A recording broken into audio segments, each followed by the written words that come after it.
ndani yenu, ombeni mtakalo lote, nanyi mtatendewa. Maana yake kinachotakiwa hili neno la leo likae ndani ya mtu mmoja, libadilishe maisha ya mtu mmoja, libadilishe ndoa ya mtu mmoja, libadilishe mahusiano ya mtu mmoja. Na likikaa ndani yako, kuna vitu vipya vitatokea. Kama vile mwanadamu ambavyo ana njia zake, Mungu naye ana njia zake. Huwezi ukazitumia njia za Mungu na usiwe na maisha ya juu, kwa sababu njia za Mungu ni za juu. Kama unataka matokeo ya juu, lazima uzitumie njia za juu za Mungu. Mungu anataka tuzitumie njia zake za juu ili tupate matokeo ya juu, kwa sababu tumeumbwa kwa mfano wake na tunafanana na yeye.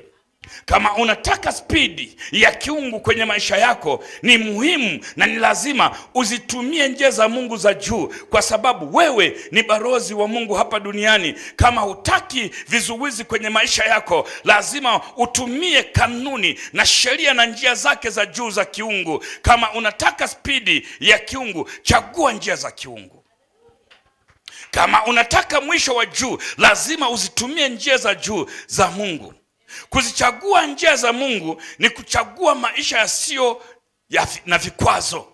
Unapokuwa umechagua njia za Mungu, unakuwa umechagua maisha yasiyo na vikwazo kwenye biashara zako. Ni kweli utapita kwenye vikwazo, lakini vivyo vikwazo vitakupeleka ngazi nyingine ya kwenda juu. Huwezi uka-apply njia za juu na ukabaki chini. Mungu hataki kukupa tu majibu, bali Mungu anataka kukupa na njia za majibu. Anayepewa majibu bila kupewa njia ni sala la muda tu, atapoteza kile alichokipata. Kutaka majibu tu bila njia ya majibu ni uchanga, na kutaka majibu na njia zake ni ukomavu katika urokole. Huwezi ukadumu na Mungu bila kujua njia zake. Utakapojua njia za Mungu, utadumu na Mungu. Kuzifahamu njia za Mungu kutakuweka kwenye nafasi ya kusababisha muujiza wako. Rehema na kibali vitakuwa juu yako ndani ya mwaka huu. Mungu akipenda atakupa majibu, lakini Mungu akipenda zaidi atakupa njia za majibu yako. Kwa kuwa Mungu anasema, na wapenda wale wote wanipendao, na wale wanitafutao kwa bidii wataniona. Utajiri na heshima ziko kwangu. Angalia anavyosema, na wapenda wale wanipendao. Sio kumpenda tu Mungu, na wale wanitafutao, sio kumtafuta kwa bidii. Utajiri na heshima viko kwa Mungu. Zaburi 103 mstari wa 3, alimjulisha Musa njia zake na wana wa Israeli miujiza yake. Kukua kiroho ni kuzitaka njia za majibu. Mapenzi ya Mungu ni sisi tuzifahamu njia za majibu na matokeo yake. Huwezi ukazifahamu njia za Mungu na ukazidiwa na stress ulionayo, na ukazidiwa na stress hizo kuzunguka. Uwe umeokoka haujaokoka, lazima utapita kwenye changamoto. Wewe ni mwanadamu. Kupita kwenye changamoto inaisha kwamba wewe kuna mtu mmoja ambaye ni mkubwa, ambaye ni tegemezi lako. Yoyote unayemuona anapita kwenye changamoto, na changamoto unavyopita kwenye changamoto hizo zinakufanya usimame kwenye njia ya Mungu, zinakupeleka kwenye ngazi nyingine. Haleluya. Watu wengi huwa wanachanganyikiwa kwa kuwa wana majibu tu, ila njia ya majibu hawana. Isaya 52 mstari wa 13, tazama mtumishi wangu atatenda kwa busara, atatukuzwa. Unapoitwa mtumishi, utatenda kwa busara, atatukuzwa na kuinuliwa juu, naye atakuwa juu sana. Unapoitwa mtumishi, epuka kufanikiwa kwa ajali. Na ndio maana Mungu hataki tushangilie majibu, bali anataka tujue njia ya majibu. Kukua kiroho ni kupenda njia za majibu kuliko kuwa na majibu tu bila njia za majibu. Shetani hasumbuliwi na mtafuta majibu, bali anasumbuliwa na mtafuta njia za majibu. Kuzifahamu njia za Mungu kutakufanya ujitegemee, kutakufanya uonekane kwamba wewe ni balozi.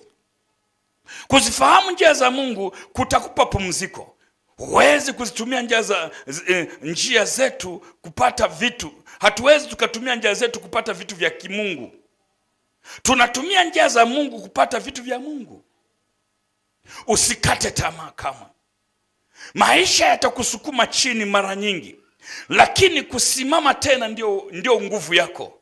Huenda unalia kwa siri, hakuna mtu yoyote ajuaye maumivu unayopitia, lakini nimekuja kukutia moyo. Usikate tamaa, usiache ndoto yako ife.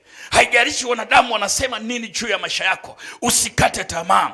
Kila tendo linayokuchelewesha sio kuwa umekataliwa. Siku moja maisha hayo ambayo saa hizi ni jaribu kwako, saa hizi yanakutesa kwako, sasa ndiyo yatakao kulipa na kuwa ushuhuda. Na utakaposimama kutoa ushuhuda, watu watatoa machozi kwa sababu ya mapito uliopitia. Kwa hiyo kaa imara, wakati wako unakuja. Mungu hachelewi wala hakawii. Yeye anasema katika Isaya 61 mstari wa 1 hadi wa 4, Roho wa Bwana yu juu yangu, kwa sababu Bwana amenitia mafuta ni wahubiri wanyenyekevu habari njema. Ni amenituma ili kuwaganga waliovunjika moyo, kuwatangazia mateka uhuru wao, na hao waliofungwa kwa habari za kufunguliwa kwao, kutangaza mwaka wa Bwana uliokubaliwa na siku ya kisasi cha Mungu wetu, kuwafariji wote waliao, kuagiza hao waliao katika Sayuni wapewe taji ya maua badala ya majivu, mafuta ya badala ya furaha badala ya maombolezo, na vazi la sifa badala ya roho nzito, wapate kuitwa miti ya haki iliyopandwa na Bwana ili atukuzwe. Nao watajenga mahali pakale palipoharibiwa, watapainua mahali palipokuwa ukiwa zamani. Watatengeneza miji iliyoharibiwa, mahali palipoachwa vizazi baada ya vizazi. Hayo ni ahadi ambazo Mungu ya kwamba kuna wakati mwingine Roho wa Bwana akiwa juu yako, hakuna kitu chochote kitakachokuzuia. Sababu ya Yesu kuzaliwa na kufa pale msalabani ilikuwa ni kurejesha mamlaka kwa mwanadamu aliyeumbwa kwa mfano wa Mungu, na udhihirisho wa sura ya Mwenyezi Mungu ujidhihirishe ulimwenguni.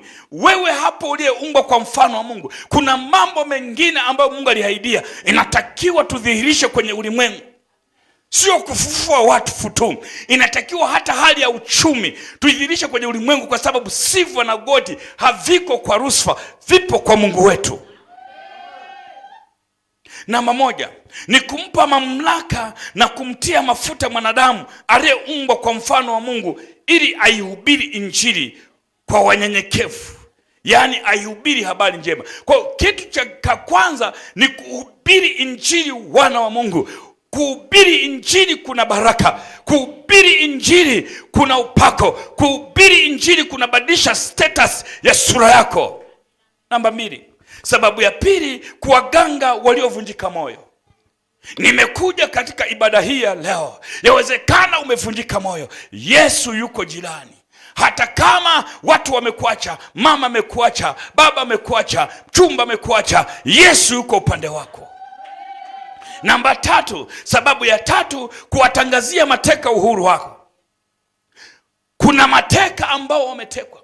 Katika Isaya 42 mstari wa 22, maandiko yanasema watu hawa wamekuwa mawindo, wameibiwa, wamefungiwa kwenye magereza, hakuna semaye rudisha. Yawezekana umefungwa kwa namna moja, yawezekana biashara yako imefungwa, yawezekana huduma yako imefungwa, yawezekana tabia yako imefungwa. Nimekuja kwa jina la Yesu. Roho wa Bwana juu yangu, amenitia kuwahubiri maskini habari njema na kuwatangazia wafungwa kufunguliwa kwao. Ninakutoa kwenye gereza kwa jina la Yesu. Ninakutoa kwenye gereza la umasikini, ninakutoa kwenye gereza la laana, kwenye gereza la magonjwa. Ninatabiria leo hii ukapate kutoka kwa jina la Yesu ali hai.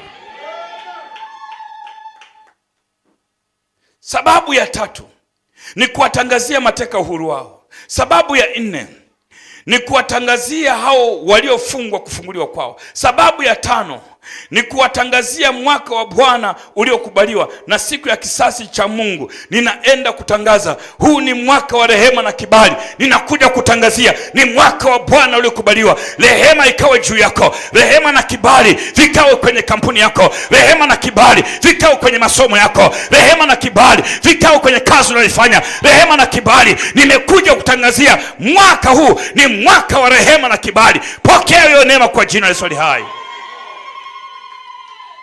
Sababu ya 6 ni kuwafariji wale wote waliao. Yawezekana uko mahali hapa unalia usiku na kucha, unakuja umepaka wanja, umepaka mafuta mazuri, lakini kila wakati unasema Mungu uko wapi? Umesema nimekukosa nini? Nina laana namna gani? Nimekuja kufariji siku ya leo. Hauna laana. Laana ilikwisha pale msalabani kwa kupigwa kwake Yesu.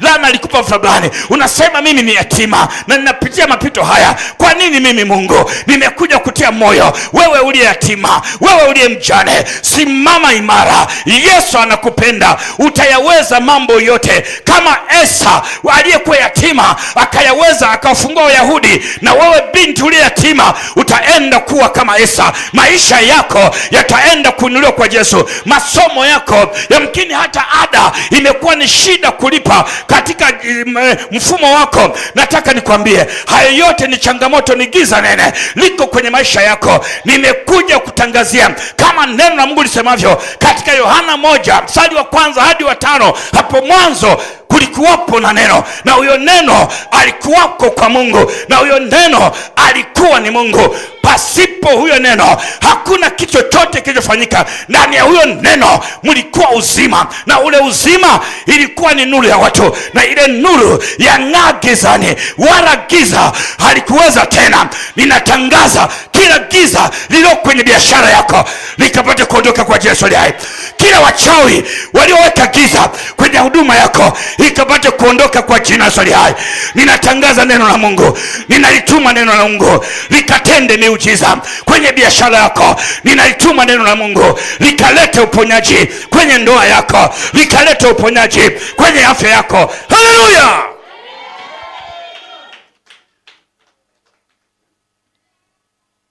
Haleluya! Kuna mambo Mungu anaenda kuyafanya katika kitabu cha Isaya 61 mstari wa 5 hadi 11. Inasema hivi: na wageni watasimama na kukulisha makundi yenu. Ukianza kumtumikia Mungu, wageni watasimama na kulisha kundi lako, na watu wa kabila nyingine watakuwa wakulima wenu na watunzaji wa mizabibu yenu. Haleluya! Bali ninyi mtaitwa makuhani wa Bwana, watu watawaiteni wahudumu wa Mungu wetu. Mtakula utajiri wa mataifa. Naipenda hiyo. Mtakula utajiri wa mataifa. Haleluya! Haya sio mambo ya rohoni. Tutakula utajiri wa mataifa. Ni lini umefikia kula utajiri wa mataifa? Watu wote wanaokusanya wanatusanyia sisi. Inatakiwa tule utajiri wa mataifa na kujisifia utukufu wao. Badala ya aibu yenu mtapata maradufu. Nani aliye na aibu leo? Biblia inasema mtapata maradufu. Na badala ya fedheha wataifurahia sehemu yao, basi katika nchi yao watamiliki maradufu. Furaha yao itakuwa ya milele. Furaha yao